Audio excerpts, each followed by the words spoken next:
Ça change quoi, Elisa, de dire je renonce au 49.3? Alors, peut-être que Sébastien Lecornu s'engage à ne pas utiliser le 49.3 parce que ses prédécesseurs ont pris l'habitude d'user de cet article et qu'il souhaite marquer une rupture. On va peut-être d'abord rappeler ce qu'est le 49.3. La Constitution permet donc au gouvernement de faire adopter un texte sans vote par l'Assemblée nationale.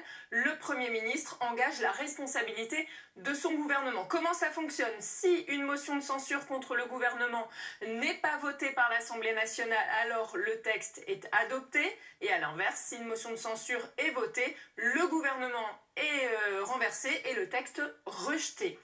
Il y a quand même quelques limites, Julien. Hors projet de loi de finances ou financement de la sécurité sociale, le 49.3 ne peut être utilisé que sur un seul texte au cours d'une même session parlementaire. C'est vrai qu'on s'est habitué à ce terme de 49.3, cet article constitutionnel. Il a été utilisé souvent par le passé.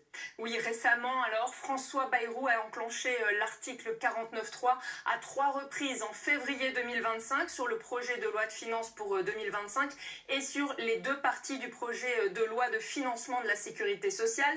Avant lui, Michel Barnier l'avait enclenché en décembre 2024, là aussi pour le projet de loi de financement de la sécurité sociale pour 2025.